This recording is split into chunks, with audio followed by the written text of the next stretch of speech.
back of the. Doesn't give much. And it's just he doesn't hit it like this or like this. He's almost down to the ground. He hits it and it snaps him back, and he's laid out like that. And I went, Pat, could you go over and take care of this? Thankfully, Pat was right there, John on the spot, because I thought, I don't want to see this. All right, I have 4:34. I'm going to call this meeting to order.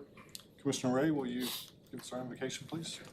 Father, we come before you grateful that you have given us the city of Canyon.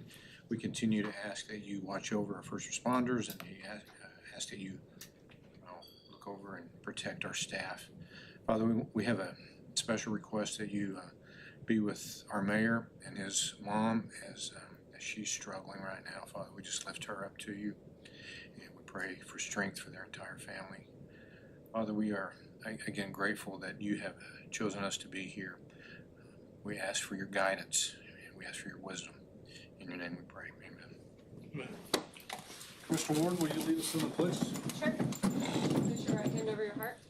I pledge allegiance to the flag of the United States of America and to the republic for which it stands, one nation, under God, indivisible, with liberty and justice for all. All right, with that brings us to item number 4, which is approval of minutes for the meeting of October 3rd. There's no changes. I motion that we approve the minutes. Second.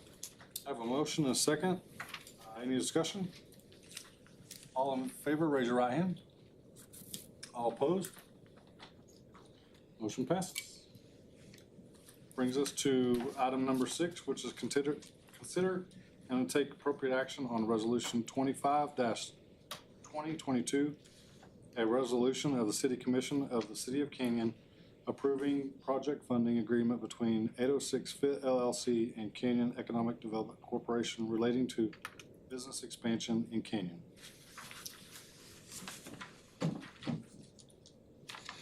No pressure. No pressure. Good afternoon. During the September 8th, 2022 meeting of the Canyon Economic Development Corporation Board, we approved project funding for 806 Fit LLC for business expansion. The total funding request is $100,000, and the funds would be dispersed from the CEDC. A public hearing was held October 13th, and there was no opposition for the project funding.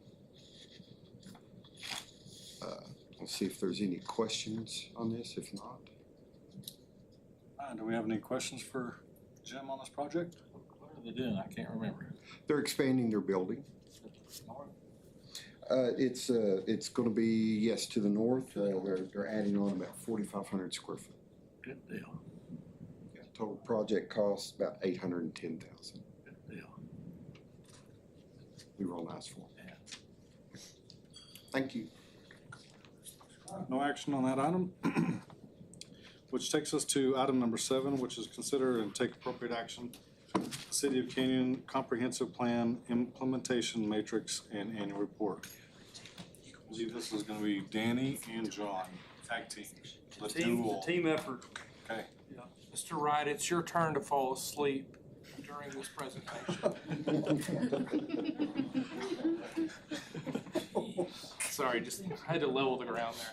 I apologize for the city manager's Am I free to proceed? outspokenness there. Continue uninterrupted, please. Thank you. John and I present this guys to you folks once a year in October. You guys remember we adopted the 2019 comprehensive plan. And within that plan, Chapter 19 offers a comprehensive plan that provides implementation matrix, just pointing out specific goals we have. And so we put together this matrix just to be able to keep ourselves as well as you guys updated with where we're at in this process. So let's take a look at the matrix. Chapter 3, future use plan, adopt the zoning and subdivision regulations in the match comprehensive plan. Those 2 items, we're actually having a December the 6th stakeholder meetings, so we're getting really close. We'll see how those goes. I'd expect to see some changes through those stakeholder meetings, and they will have some joint P&Z and City Commission meetings to go over the subdivision ordinance and the zoning ordinance separately with you guys. So we have a few steps to go through and fully anticipate some good feedback and probably some modification through it. But I think we've got some really good documents at this point. So getting close. December 6th again will be the stakeholder meeting, so we're getting close. Item number 2, promote and develop key gateways and nodes. We have nodal processes throughout, nodal developments, whether it be Madison Park, whether it be Spring Canyon, Canyon East. Nodal developments simply mean there's a mix of residential development as well as some retail development, so the folks in those areas can exist within that nodal development, go to their stores and things like that. So we do have a fairly good nodal development designs with our larger developments. So those are moving forward and looking good. Update the second item down there below that. Update the zoning regulations to require higher standards for non-residential uses such as retail and commercial. Those will be addressed with those 2 ordinances I mentioned, the subdivision and the zoning ordinance, which hopefully will be adopted early next year, what I expect. On that next page would be, under chapter 3, would be number 3, creating family-oriented venues and gathering places. Those 3 items were associated with, through the comprehensive plan, we discussed having things for youth to do here, children to do, and youth activities, whether that's event space or rental space or some kind of activity. We also looked at talking with EDC about incentivizing businesses that cater to youth in the area. And then the third one was to continue looking for a convention center or working with the other entities in town, specifically WT and the CISD, to look for some venues or for a convention space. All of those are what we call, not started or ongoing. Those are things, conversations we certainly had with Evelyn, and we'll have them with the EDC board and with the new director, just talking, reminding them that those are things that we should be looking for. Those are the kind of businesses that for the most part find you, I think we'll say, as far as somebody coming in and wanting to open something that's associated with activities or a place for whether that's a gaming venue or a skating rink or a bowling alley, whatever that might be. So we'll continue to look for those. Danny? Item 5, focus on key non-residential redevelopment efforts around the 4th Avenue and 23rd Street area. All of those, for example, the first one created a redevelopment plan policy for key development in those areas. With the subdivision ordinance, we're going to have a thoroughfare plan, and the CIP has been adopted. I think that's going to aid in some of these areas.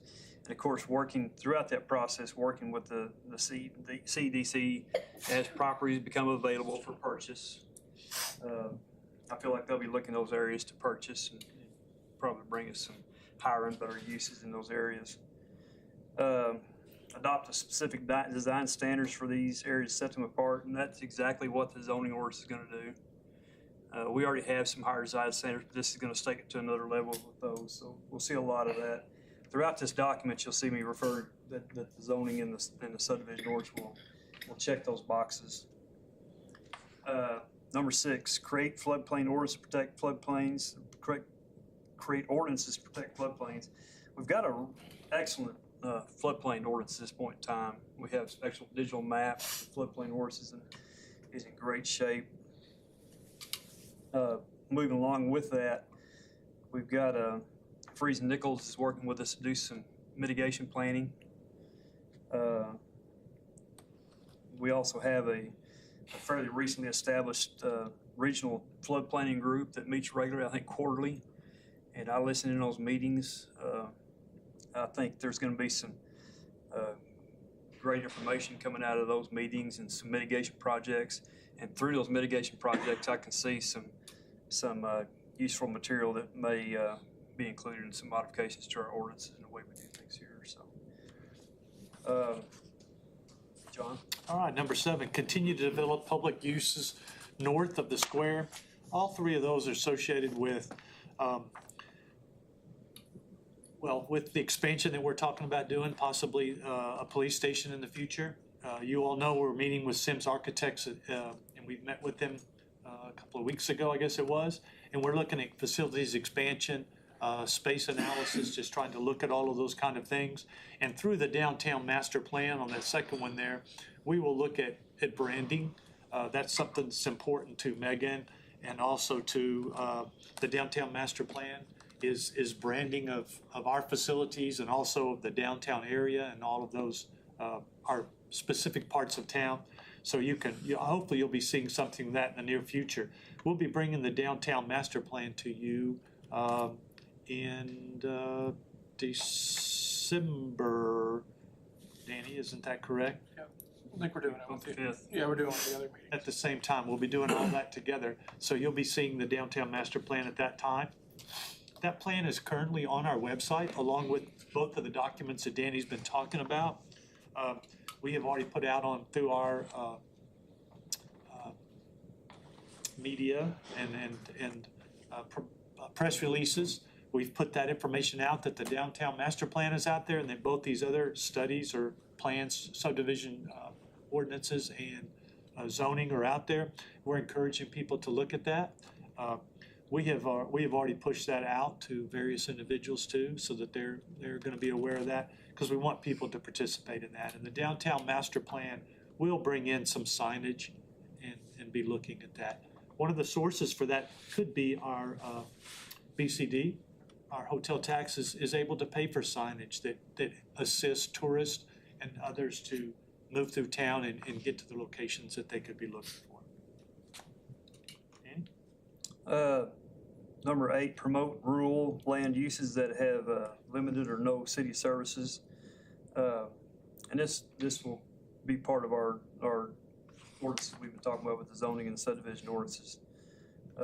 We already have a little of that going on, as you guys are aware with Spring Canyon. So as we have half-acre lots, there's going to be an occasion where we're going to be able to serve those with sewer and possibly water at times. I think we're going to try to get away from the real ditch sections, but we'll continue to work with rural developments. And this new zoning ordinance is going to have a new residential category that's agricultural, larger lots. So maybe perfect for that, depending on where they're located and what the availability is of sewer and water.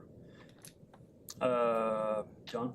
Yeah, moving on to number 9, begin to make infrastructure upgrades in the downtown area. Again, our downtown master plan has looked at that. We've got a full list of those. Estimated cost, if you completed the whole entire downtown master plan, that cost came in around 58 million is what that was. Knowing that we're not going to start on that today and finish it next week, that's a long-term process to get through that. But that plan has been pushed out to you all also. You can see those kind of things, and we'll be working on those. Budget for sidewalks. Again, once the plan is adopted, then that tells us what we need to be doing downtown and gives us a plan to get moving on. The downtown drainage, again, is part of that downtown master plan. And the streetscape that was done long ago, I think that's over 12, 15 years old. Some of that is part of the downtown master plan, but the downtown master plan will be above that. It'll be the downtown master plan that we'll be following. And I know you hear us talking about these 3 plans, going on and on about them, and saying they're coming. Well, they all take time, as you know, and we're really trying to vet them with our citizens and make sure that as they get to you all, we've tweaked them, we've made the adjustments so that when they come to you, they should be in good shape to be hopefully adopted at that point. And we can check a bunch of boxes when you approve those. So that's what Danny and I are most excited about is quit talking about the same thing over and over, because they'll be approved. Yeah, we've been promising checking a lot of boxes for about 2 years now. Yes, So we we're have. getting closer. We have to take our minutes. We really are. Item number 10, promote low-density residential development in the ETJ. Adopt an ordinance requiring annexation to the city for water and wastewater service. And that's largely there's some language in the ordinance for that already, but it'll be very well clarified within the new subdivision ordinance. You're gonna have to be annexed to have water and wastewater service.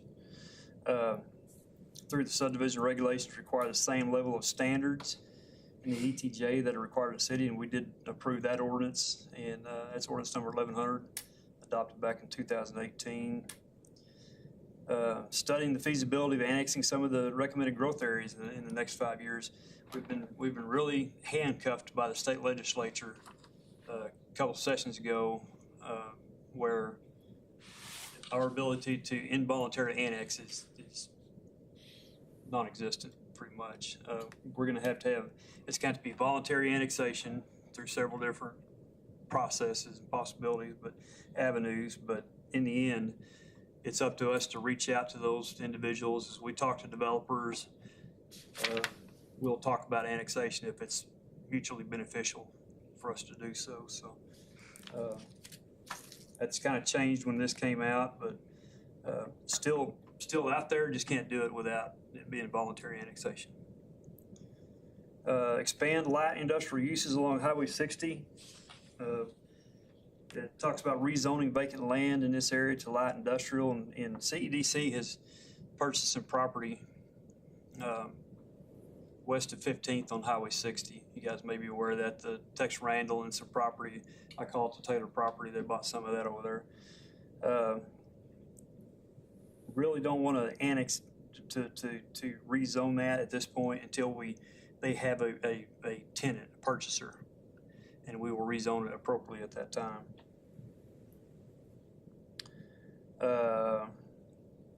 Expand light industrial use along Highway 60, kind of along the same line. We'll rezone that property as a CEDC, sell some of that. It may be industrial, it may be RC2, it may be something else. But I think it's prudent to wait and see what uses come along. Work with the EDC to promote these areas to future industries, and hadn't had a lot of formal conversations in that area, but they're always working to find new tenants, and there has been progress in years, and I expect to be much more in the future. And that is included in the tiers area, correct? Yes, Some of it. Some of it is. yes, some of it. Consider incentives like reduced or waived development fees, and we do. Development fees have been initiated now. We're charging development fees and requiring some securities and whatnot. And Joe specifically has used those development fees as a negotiating tool, maybe waiving some of those fees. So that certainly has been initiated and ongoing. Transportation update and streamline the thoroughfare documents. All of this kind of goes along the lines with the subdivision ordinance and thoroughfare plan, which will eventually be part of that subdivision ordinance. That'll be tagged along with that. There'll be a thoroughfare plan. It will help with a lot of these thoroughfare documents and these plans. Develop cross sections to accompany the city's roadway design standards. That'll be handled largely through the new subdivision ordinance. Create a map of city roads, and our new subdivision ordinance will more specifically clarify what type of road in that road design. So, whereas we don't have that at this point. Again, checking a lot of boxes with those ordinances. Conduct an annual review of the thoroughfare plan map to ensure that it reflects the future land use policies. Those do plan to be updated in the regular review, and that is part of the CIP, correct? Joe, we'll probably have a thoroughfare plan in the CIP, a standalone plan Eventually, yeah. in the CIP. Yes, we have what I'd call a mini thoroughfare plan in the Yes. subdivision. And so many things you'll hear us talk about, so many things that are going to be addressed are going to be with the thoroughfare plan, the CIP, The comp plan has some thoroughfare plan language in it, in the transportation side. Yes. And then Dan and I work with the MPO. They have some thoroughfare plan stuff, and we're trying to make it consistent across the board. So there's been some contextual language change on minor arterial collector. They're changing some of that language now and refining it a little bit. And Dan and I have worked on that to get that solidified with our language. Trying to line everything up so that anything that comes out of the MPO, where they call something a thoroughfare, we're calling it a thoroughfare. Where they're calling it a minor collector, we're calling it a collector. So that our words agree, so that when someone is trying to build something or we're hold someone accountable, it's the same throughout there. In the subdivision regulations, there are direct examples of types of street names with the type of street they are. Much better document than what we had before, what we have now. Okay, number 2, continue to address traffic and transportation issues within the community. Danny's already talked about that to some degree. Downtown master plan, we have some quotes in there for various types of brick streets, repairs of brick streets, and also the complete rebuild of brick streets or new bricks, old bricks, concrete stamped bricks, or just a street. So all those costs are in there, and I think you'll be seeing something in the next few months from our city manager that's going to talk a little bit about a street plan. It is a can that we continue to kick down the road, but I think we're kicking it less far in front of us these days, and I think you're going to see some suggested projects and also ideas on what we should do with that. We did hold that brick street meeting with Amarillo. Yes, we met with the Amarillo staff that was responsible for the brick streets. Including the guys that run the crews that do it, not just administration. So we were talking to the guys who are the boots on the ground with that. And so we have some ideas with that. I'll have a detailed framework memorandum to present to the elected body on options, pros, cons, us versus Amarillo Brick Street. So there's a lot to consider and weigh in. 23rd and 4th Street, just talking about the various issues associated with those. We will have sidewalks 23rd Street, I believe that's next year in 24. I think they pushed it back. 24 or 25? 24, 25, I can't remember. But we will have sidewalks coming there, which is a good thing for That us. is in our CIP too. The dates on this are in our CIP. So we'll work with that. Parking, the downtown master plan addressed some of that. As you look at that plan, you'll see some suggestions there for that. Bike lanes, we continue to have discussions with various individuals associated with that. The MPO will be weighing in on some of that because those bike lanes are going to be in 4th and 23rd. The MPO is transforming, is that the best word, Dan? Transforming or migrating to a transit management area. With that, our MPO does receive some, what is it called, Dan? What's the bike ped stuff? Multimodal. Yes. Our MPO will have to compete with Amarillo on it in the county, both counties, but our MPO will receive some multimodal stuff for, bike lanes, things like that. And then the next two, talking about 2590 and 87 and I-27, just ongoing issues there on various things we're trying to do. On the news again, Ports to Plain was on the news again this week or last week, I believe. We all know that's moving forward. That's going to be a real thing. It sounds like that's going to happen, which is going to make some changes on I-27 up and down, and we think that'll be a good thing for us also. All right, Danny. Item 3 talks about complete street treatments and identify those areas that may receive some street treatments, and those will largely be identified through the subdivision ordinance and the thoroughfare plan, and prioritize those areas to receive those street treatments. I think that they'll be addressed through the thoroughfare plan, the downtown master plan, the multimodal plan. We'll address those. Coordinate with TxDOT regarding improvements to state-owned roadways. We've already worked with TxDOT on Spur 48, and John mentioned the sidewalks. We also meet with TxDOT regularly now with our regular development review team meetings on Fridays, and they meet with us once a month. So those communication lines have really been opened up. We have a great relationship with those guys. I think that's working really, really well. Create an internal process to ensure opportunities for roadway improvements and consider in conjunction with the planned roadway repairs, extensions, and expansions. The thoroughfare plan, downtown master plan, multimodal plan will aid in the creation of that process. And engineer and Dan's department are working on a 7 to 10 year rotation on chip seal or maintenance on that, so that goes hand in hand. Still on a 7-year. More like 10. I think they're still evaluating that, so. Just things keep getting more expensive, so Yep. that just, Yep.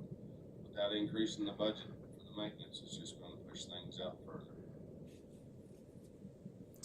Item 4, coordinate thoroughfare planning and regional and with regional and state agencies. Again, we're working with TxDOT regularly, meeting with them monthly as they're available. We meet every Friday morning. Development review team meets every Friday morning. We meet from about 9 till 12, 9 till 11. And once a month, we'll bring the TxDOT guys in, and those are very productive to work together and get some hindsight from both sides as to where we're heading, what the plans are. It's been very, very useful. Kind of along the same lines, coordinate with TxDOT and MPO to identify cost sharing and grant opportunities. The city now has a member of the MPO, and I think John and Dan both attend some of these, so it gives them a voice. Down to Chapter 5, utilities and infrastructure. Update utility plans regularly in coordination with the future use plan. And we look at this stuff a lot. We look at this stuff, I feel like almost weekly. Kind of looking at or updating our, especially in these new growth areas, and using that future use plan and using these predictions that we come up with that you guys have all seen with population growth and housing growth and 25-year growth periods. And High Plains and Dan and Joe work very diligently to use that information to try to predict where those utilities need to grow and what's going to give us the best bang for our buck. So this stuff's great for keeping us in the forefront and remind us what we need to be doing. Chapter 5, number 2, formalize a capital improvement plan. You have adopted a plan. We presented that a couple of years ago to you, a year and a half ago, where you looked at the scoring and all of those items, and we've done that. So that's completed. Move forward with implementation of CIP plan. We've adopted the projects for this year, the ones we're going to do. Currently, Bo has already begun meeting with various departments to talk about their CIP plans. He's even got some score sheets with ratings on them, and so he's pulling that together. We'll all be meeting to look at that and talk about those scores, and then that'll all be coming to you all to adopt those things and give your blessing to move forward with those various projects. So that's one where we're really moving. Number 3, consider feasibility of impact fee program for future funding of infrastructure. As you well know, we've gone out for an RFQ for someone to complete impact fee study for us. And that closed last week. We'll be coming to you soon with information related to that and moving forward with that study. Educate P&Z and City Commission impact fees. We've done those things. We've worked with you all. We've worked with P&Z. You all understand that. They understand what we're doing there also. Develop an asset management plan. That was one of the things that we tabled, an asset manager, a big program. We tabled that this past year simply because of budget reasons. We weren't able to move into a larger study of that.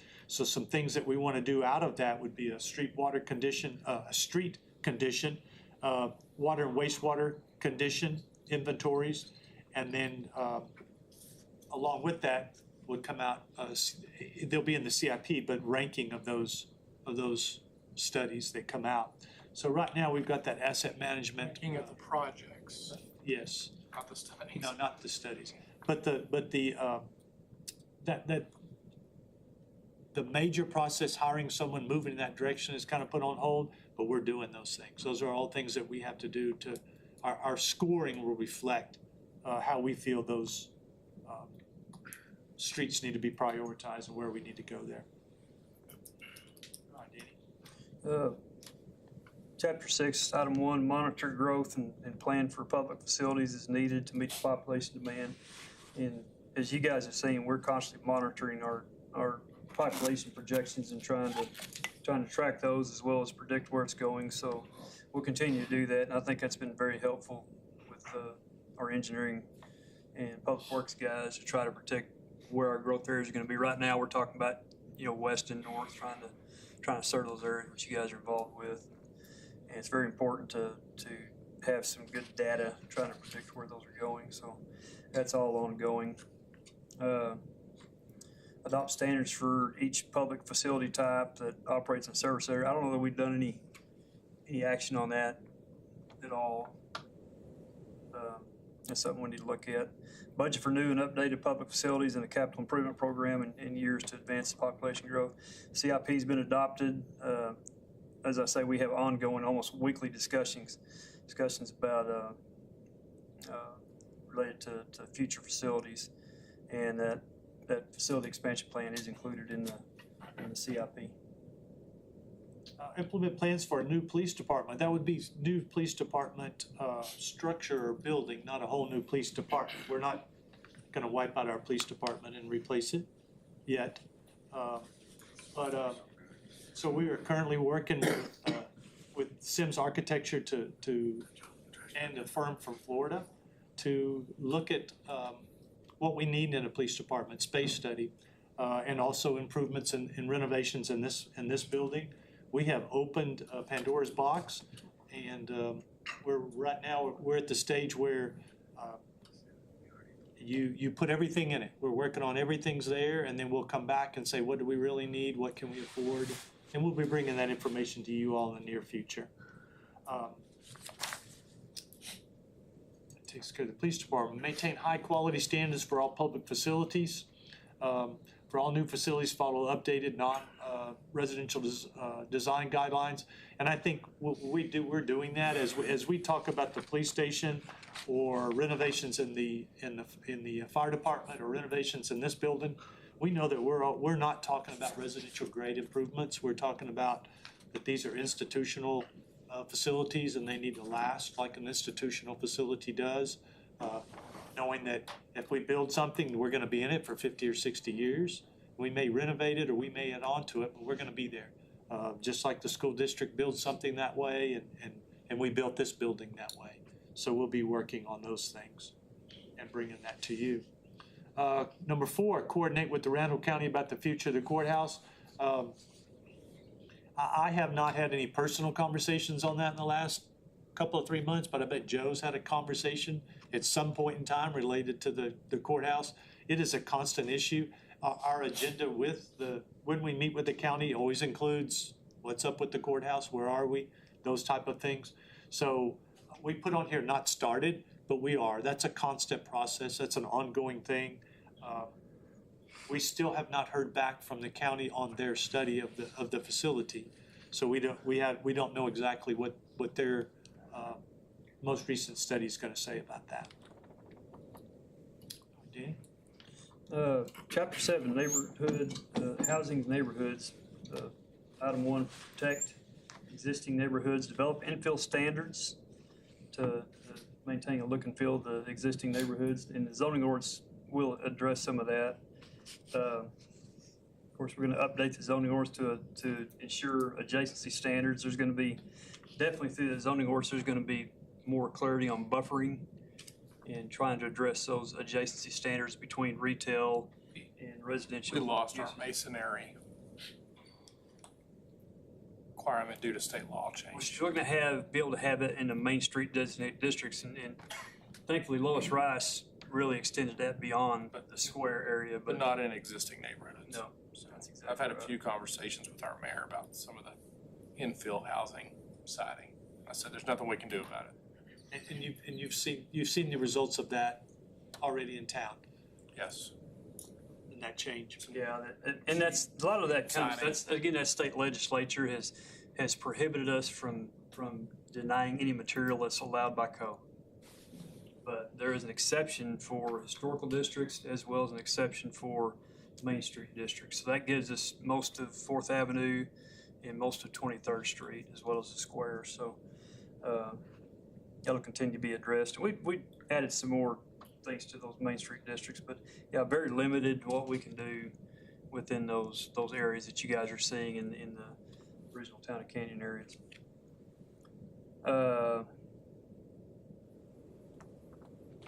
Updates the zoning ordinance to ensure that adjacency standards are included for protecting residential uses that are near commercial or retail uses. And what's I mentioned, that's definitely addressed with our screening and buffering zones that'll be addressed in the new zoning ordinance we didn't have before. Implement proactive code enforcement. Megan helps us with that. We sent something out recently, just trying to use our water bill inserts, articles, social media to reach out to folks to try to make them more aware of what's going on with code enforcement, what their responsibilities are, making sure they know that they can call us and we'll address that in a timely fashion. Research the latest softwares for code enforcement departments. I think I told you guys this last time. That's completed. We picked up a new a software product called MyGov, which is a internet portal use, and contractors have great access to it. It's just a digital plan review, the whole 9 yards. Code enforcement. It's been very useful. It's been implemented. It's going very well. Number 3, implement home maintenance strategies with the city staff and city commission direction to pick a few programs to implement them and annual on an ongoing basis. And Joe's talked about setting aside some funding, creating a funding program, about $20,000 set aside to help some folks, owner occupied buildings that need some rehab. Had some funding issues this year. We had to make some cuts to get under budget, so we'll try to get some more money saved up next year for that. I have presented a property maintenance code that's I've amended to. I think it'll work really well for the city. I've given it to Craig and Joe for their review, so I think that's something these guys probably want to look at adopting in the future as a great tool. Implement home maintenance strategies. Again, no action at this point, but Joe is looking at setting aside some money, $20,000 or so, to help fund some of those rehabs. Same thing, establish a quantitative goal and work with a grant contractor. Those are still underway, and I think that's maybe next year we can make that work, get some money set back and have that property maintenance code adopted. Item number 4, guidelines for new single-family homes. Definitely all those items are going to be addressed with our proposed new zoning ordinance. Another box to be checked. Allow for subdivisions with mixture of different lot sizes, housing types, and amenities. That's one of the neat things about our zoning ordinance. It's going to provide a greater variety of lot sizes, more options with your single family in your residential district. So I think that's going to come in handy. Promote target areas for residential density. Promote higher density, especially along Valley View Road and Highway 60. As you guys know, in the last couple of years, we've had a couple of really good-sized student housing projects on Valley View Road. So I think that's come along and is meeting this target. There are some apartments being built. They've built this past year on Highway 60. And I think we're going to see some more in the near future in that same location. So there's a need, appears to be a need. So we'll see what happens, especially with the student housing type. Promote higher residential densities along, we already talked about that. Really nothing has been done with creating that development guidebook with pictures. I think that's something that can come along later once we have the zoning ordinance put together and we're putting together a development guide. I think that's all part of that. And once we got that finished product, then we can get the additional documents, the supplemental documents to go with that, and I think that's one of those. So I think that'll go hand in hand with the new ordinances. And Chapter 8, update the zoning and subdivision regulations. As you look through it really quickly, the facade, the screening, the landscaping, not the trees, but all those will be addressed within that new zoning ordinance. We try to address those, put together a recommended plant list, and some screening and buffering zones between different districts, and some facades, and specific more materials for, especially with the Main Street districts. Nothing in the works for dead tree ordinance. I'll speak about that here in just a minute, John. All right, recommendation, number 2, adopt a Parkland dedication ordinance. As you, what we'd like to do is include a master parks plan in the CIP, or to be funded whenever that is appropriate in the CIP. But before we do that, part of the study that we're gonna do along with the impact fees will be a Parkland dedication ordinance, which I think it'll be a good thing for our community, and that will come out of the study that we're already talking about doing. So you'll get an opportunity to hear about that and make a decision on that. Not in the near future. It's probably a year away. If we start that study and everything in January, I think it'll be January or February, a year before all those things come back to you, unless we bring back pieces at a time of that. Establish a dead tree removal, which hits me again, Mr. Sefco. Oh, no, that's on you, sorry. You started it. I started it. Explain that. Mr. Sefco, one of the comprehensive plans, we talk about this every time, one of the issues that Dan brought up to us, our consultant, was the number of Chinese elms specifically around town. They were all planted at the same time, they're all the same size, and many of them are in the same poor condition. And we have many locations in town where individuals are, at this point in time, do not appear to be excited about removing those from their yards, but they may be dead. And so there may be down the road, just like we talked about develop a plan to assist people with some repairs on their homes, we may come forward with you during budget time for a dead tree removal program where we've set aside X number of dollars, and then we determine which trees and which citizens are interested in us in assisting them in removing those trees. And there are lots of those, and they continue to increase every year. I'm sure this year, again, with our dry summer, wasn't easy on those trees again. I hear that Danny is gonna volunteer to go cut some of these dead trees down. He has a His small retirement. hand axe that he is anticipating in his retirement That's going what I and thought. chopping those down. As part of the release program. Yes. So item 4. Implement community character and branding enhancement. We talked a little bit about that. The CIP, downtown master plan, all those plans will talk about branding and getting those things started. Gateway, branding, roadway improvements, all of those things you're gonna be seeing, whether that's in our subdivision ordinances, our thoroughfare plan, which will be coming, our multimodal plan, which will be coming from Amarillo, but all those things will be happening. So again, it sounds like there's not a lot of boxes we checked off this time, but when we approve those ordinances, countless boxes will fall. Those are done. Those are in draft form, Yes. just waiting for public commentary. And bring those to you all and get your comments, because we think that'll be important. And it's important to know that, this is the last time that Mr. Cornelius will probably present these to you. I have I expected that from this guy. I'm shocked. She thought she was in the Lions Club. I've asked him to come back, though, the next time we present this, and he's gonna have, the old bicycle home with the horn with the bulb on the end of it, honk honk.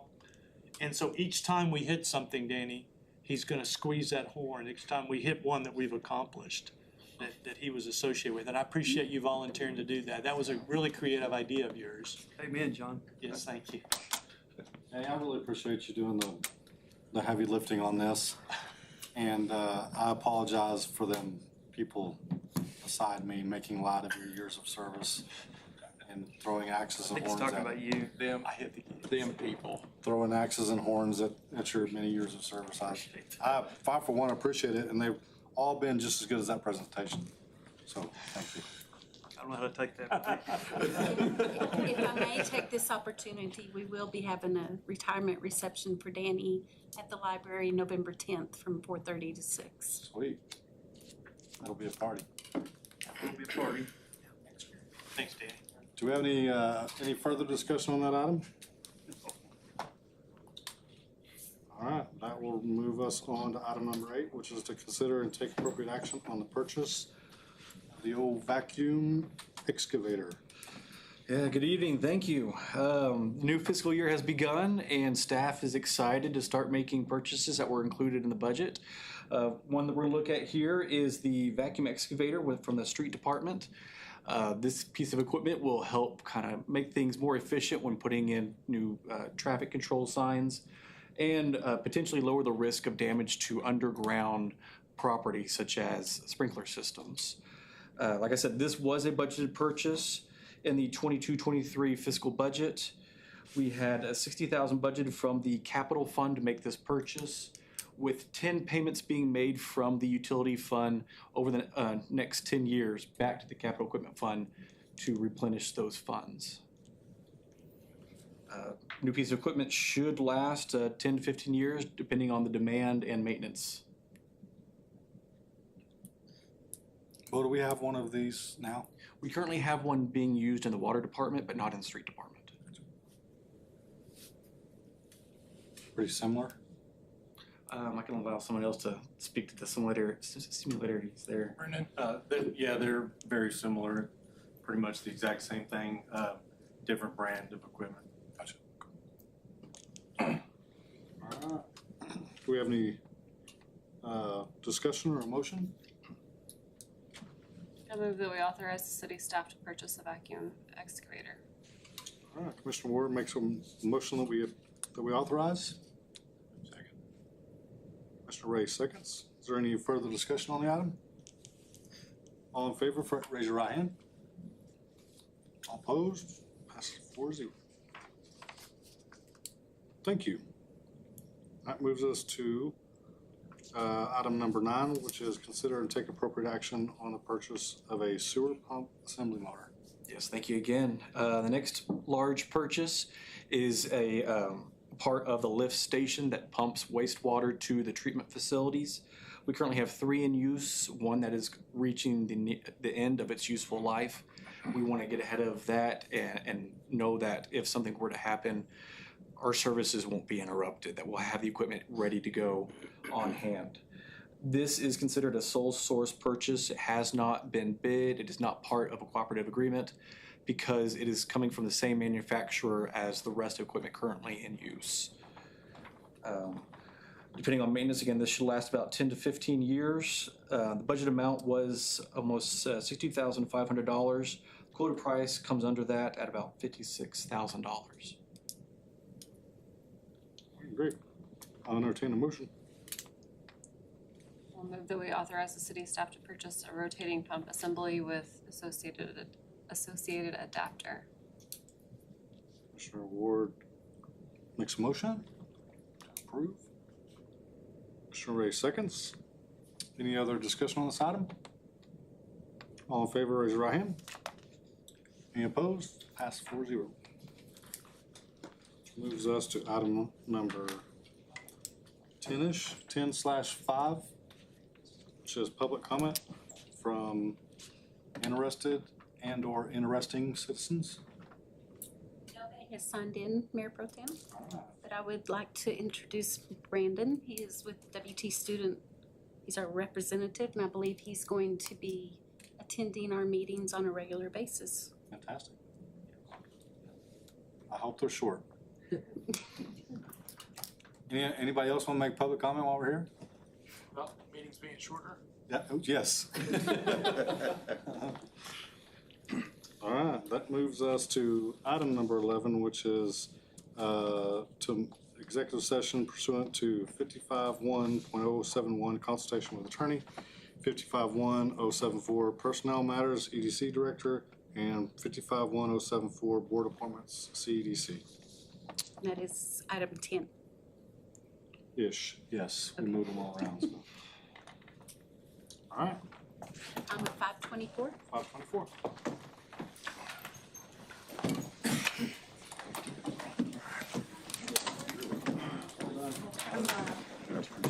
Last one.